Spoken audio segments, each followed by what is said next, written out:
Madam, ఈరోజు ఎన్టీఆర్ గారి 28వ వర్ధంతి సందర్భంగా మీరు ఏం చెప్పాలనుకుంటున్నారు?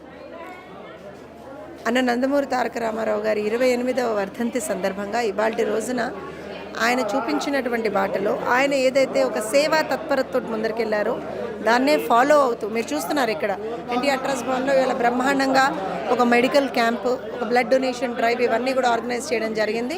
ప్రతి సంవత్సరం కూడా ఆయన్ని గుర్తు చేసుకుంటూ ఆయన ఘనమైనటువంటి నివాళి సేవా కార్యక్రమాల ద్వారా మేము అందిస్తూ ఉంటాం. ఎందుకనంటే ఎన్టీఆర్ రామారావు గారు అంటేనే సేవ, ఎన్టీ రామారావు గారు అంటేనే ప్రజల మనిషి, ఎన్టీ రామారావు గారు అంటేనే ప్రజల కోసం అనుక్షణం కూడా తపన పడ్డటువంటి ఒక వ్యక్తి.